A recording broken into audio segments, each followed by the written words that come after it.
पतंजलि योग सूत्र में ऋषि पतंजलि ने योग के मार्ग पर आने वाली 9 अड़चनें बताई है। 9 obstacles on the path of yoga.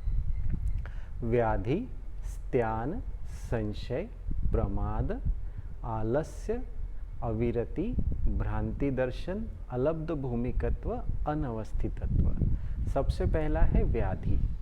व्याधि यानी शारीरिक बीमारी, इलनेस इन द बॉडी। अगर सिर्फ सर्दी भी हुआ है तो हम ध्यान की गहराई में नहीं जा सकते हैं। दूसरा है स्त्यान। स्त्यान मतलब मानसिक बीमारी।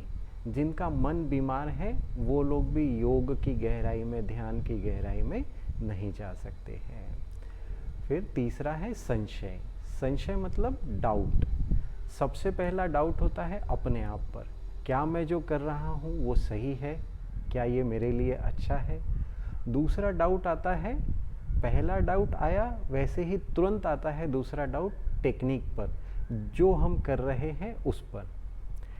हम जो योग कर रहे हैं, जो प्राणायाम कर रहे हैं, जो ध्यान कर रहे हैं उस पर, क्या ये योग प्राणायाम ध्यान मेरे लिए सही है।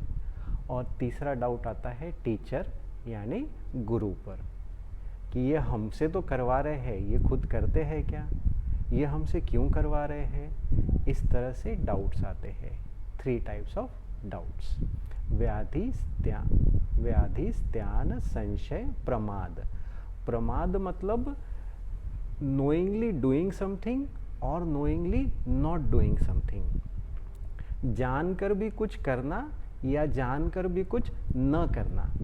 रोज सुबह जल्दी उठना, एक्सरसाइज करना, सुदर्शन क्रिया करना, योगासन करना, ध्यान करना हम सब के लिए अच्छा है, ये जानकर भी नहीं करते हैं।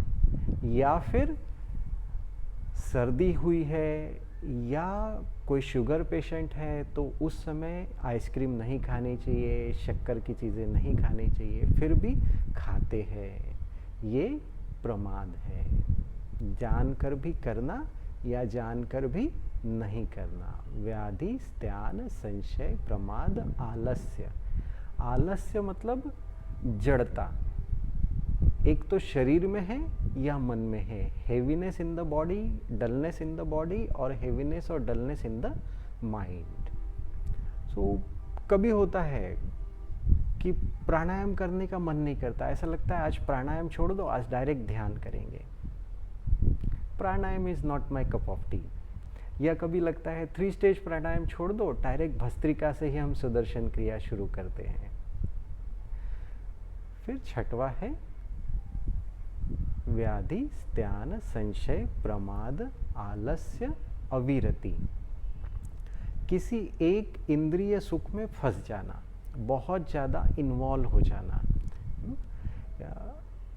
जैसे खाना सभी खाते हैं, खाना सबके लिए बहुत अच्छा है, लेकिन उसी के खाना खा तो लिया, उसी के बारे में सोच रहे हैं, उसी की बात कर रहे हैं, सब कुछ उसी के बारे में लग रहा है। तो ये हुआ अविरति, किसी एक इंद्रिय सुख में बहुत ज़्यादा फंस जाना। फिर आता है भ्रांति दर्शन, भ्रम हो जाता है, हेलोसिनेशन, अपने आप को कुछ समझने लग जाते हैं, चाहे अच्छा या बुरा, ऐसा लगता है कि हम कुछ तो है। फिर आता है अलब्ध भूमिकत्व, यानी ऐसा लगता है कि हमारी कोई प्रोग्रेस नहीं हो रही है। हम तो 10 साल से कर रहे हैं, हम तो 15 साल से योग कर रहे हैं, हम तो 20 साल से योग कर रहे हैं, लेकिन फिर भी अभी भी गुस्सा आता है, अभी भी परेशानियां होती है, अभी भी इच्छाएं बची है। सो ऐसा लगता है कि हमारी कोई ग्रोथ नहीं हो रही है।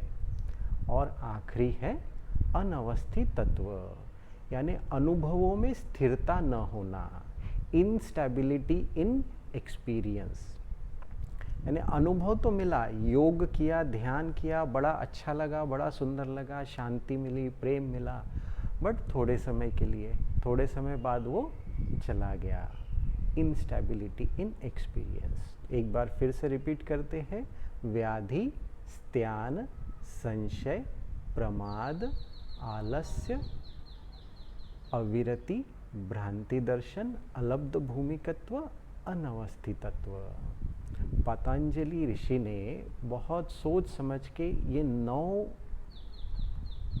अड़चनें बताई है, 9 obstacles on the path of yoga.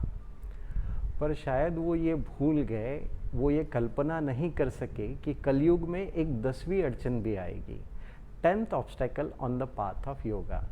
That 10th obstacle is social media, WhatsApp, Facebook, Twitter. So ये भी आज के समय में एक, अगर इसको अच्छे इसमें लेते हैं तो this is very nice, very good. आज सारा ज्ञान हमको इंटरनेट पे अवेलेबल है, पर कई जगह ऐसा होता है कि इतना अटक जाते हैं उसमें, फेसबुक में, व्हाट्सएप में, कि उसके बाहर ही नहीं निकल पाते हैं। रात को 12 बजे तक, 1 बजे तक, 2 बजे तक वही चलता रहता है, चैटिंग कर रहे हैं, Facebook, Twitter, WhatsApp. So these are 9 obstacles on the path of yoga. Jai Gurudev.